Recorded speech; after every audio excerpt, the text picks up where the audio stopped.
इस वक्त की बड़ी खबर का रुख करेंगे। सरकार ने सुप्रीम कोर्ट में 12वीं के अंकों का फॉर्मूला बता दिया है। जी हां, ये फॉर्मूला मांगा गया था बोर्ड से। सरकार ने हलफनामे में कहा था कि 10वीं और 11वीं के 30% वेटेज दिया जाएगा, जबकि 12वीं प्री बोर्ड के नंबर से 40% वेटेज मिलेगा। कोर्ट में एजी ने कहा कि 10वीं के 5 विषय में से 3 विषय के सबसे अच्छे मार्क्स को गिना जाएगा। 10वीं, 11वीं और 12वीं के प्री बोर्ड को आधार बनाया गया है। इसका फॉर्मूला अब डिसाइड हो गया है। 10वीं 11वीं के 30% नंबर लिए जाएंगे, जिसमें सबसे अच्छे मार्क्स जिन सब्जेक्ट्स में आएंगे उन्हीं को आधार बनाया जाएगा। 12वीं के अंकों का फॉर्मूला बता दिया गया है। सुप्रीम कोर्ट ने यह फॉर्मूला मांगा था।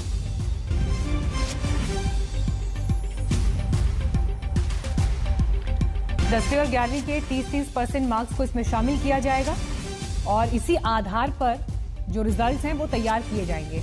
तो लगातार ये सवाल स्टूडेंट्स की तरफ से पूछे जा रहे थे कि जो मार्क्स तय किए जाएंगे, नंबर किस आधार पर मिलेंगे, तो उसको लेकर ये तस्वीर अब सरकार के हलफनामे से थोड़ी साफ होती हुई दिखाई दे रही है।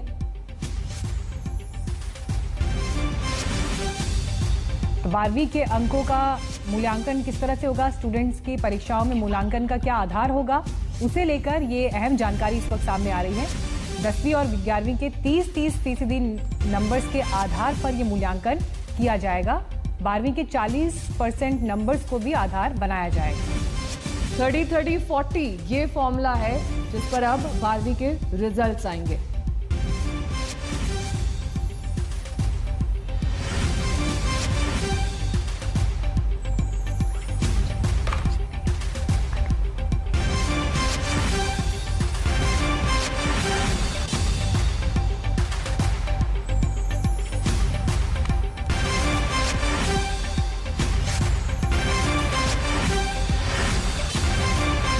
तो बड़ी खबर इस वक्त सुप्रीम कोर्ट से आ रही है। आपको बता दें कि सरकार ने अब ये तस्वीर साफ की है कि रिजल्ट्स मूल्यांकन किस तरह से किया जाएगा। अमनदीप शुक्ला इस वक्त तमाम जानकारी के साथ जुड़ गए हैं। अमनदीप, क्या फॉर्मूला है, इस पर तस्वीर किस तरीके से साफ हुई है? क्या स्टूडेंट्स इस बात से खुश होंगे कि अगर 10वीं और 11वीं के 30% अंकों को शामिल किया जा रहा है, अगर उनका परफॉर्मेंस ही ठीक नहीं होगा तो 12वीं का रिजल्ट भी उसी आधार पर आएगा? जी हाँ नेहा, ये एक डेफिनेटली एक ऐसा विषय है जिसपे सीबीएसई ने भी काफी मंथन किया है। इसीलिए इन्होंने चुना है कि जो सबसे श्रेष्ठ 3 सब्जेक्ट्स में स्कोर किया होगा स्टूडेंट्स ने, उन्हीं को चुना जाएगा। जो कुछ 1-2 सब्जेक्ट होंगे जिनमें स्टूडेंट की परफॉर्मेंस अच्छी नहीं होगी, उनको नहीं गिना जाएगा। ये सीबीएसई कल देर शाम तक सीबीएसई के अधिकारियों ने इस चीज पे मंथन किया है और उन्होंने अपने पिछले डेटा को काफी खंगाला, जो पिछले इनके कई सालों के डेटा को, कि कितना फर्क आता है किसी स्टूडेंट की परफॉर्मेंस पे। उन्होंने उस तरह के मॉडल्स भी एक्सप्लोर किए।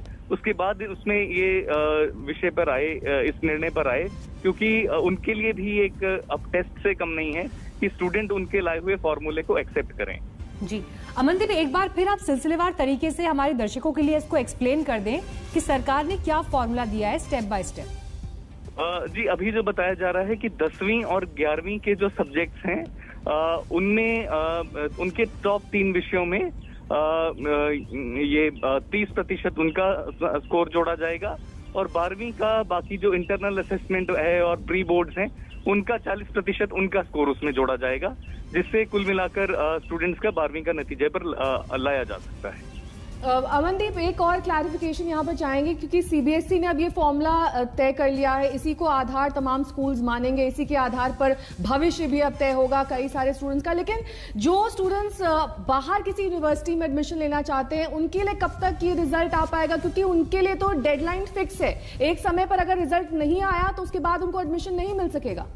ये सवाल हमने सीबीएसई के तमाम अधिकारियों से कई बार पूछा है। अनुराग त्रिपाठी जो सीबीएसई के सेक्रेटरी हैं, उन्होंने हमारे आज तक पे ही उन्होंने कहा कि अगस्त से पहले सीबीएसई चाहता है कि अगस्त के पहले ये रिजल्ट ले आया जाए।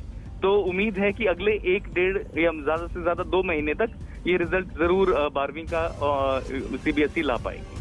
और अमनदीप, एक और चीज यहाँ पर जुड़ जाती है, क्योंकि सीबीएसई के लिए तो अब फॉर्मूला तय हो गया और सुप्रीम कोर्ट में इसका संज्ञान भी ले लिया गया है, लेकिन बाकी तमाम बोर्ड्स का क्या, आईसीएसई बोर्ड का क्या, यूपी बोर्ड का क्या, जो तमाम दूसरे राज्य हैं वहां पर भी तो इस वक्त कई सारे ऐसे स्टूडेंट्स हैं जो इस बात का इंतजार कर रहे होंगे कि कौन सा फॉर्मूला आएगा अब उनके रिजल्ट का आधार बनने।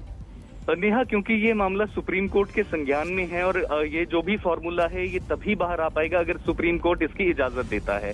तो एक दूसरे बोर्ड्स करके, खास करके आईसीएसई जिसने अपने एग्जाम भी तब कैंसिल किए जब सीबीएसई ने अपने एग्जाम कैंसिल किए, तो उन सबके लिए एक मापदंड है, वो इसी फॉर्मूले का थोड़ा बहुत वेरिएशन करके इसी को अडॉप्ट कर सकते हैं। और उनके लिए ये चीज इसलिए भी काफी वो मान सकते हैं इसको, क्योंकि सुप्रीम कोर्ट इसको ऑलरेडी देख रहा है और सुप्रीम कोर्ट की देखरेख में जो फॉर्मूला बना है वो बाकी बोर्ड भी उसको अख्तियार कर सकते हैं।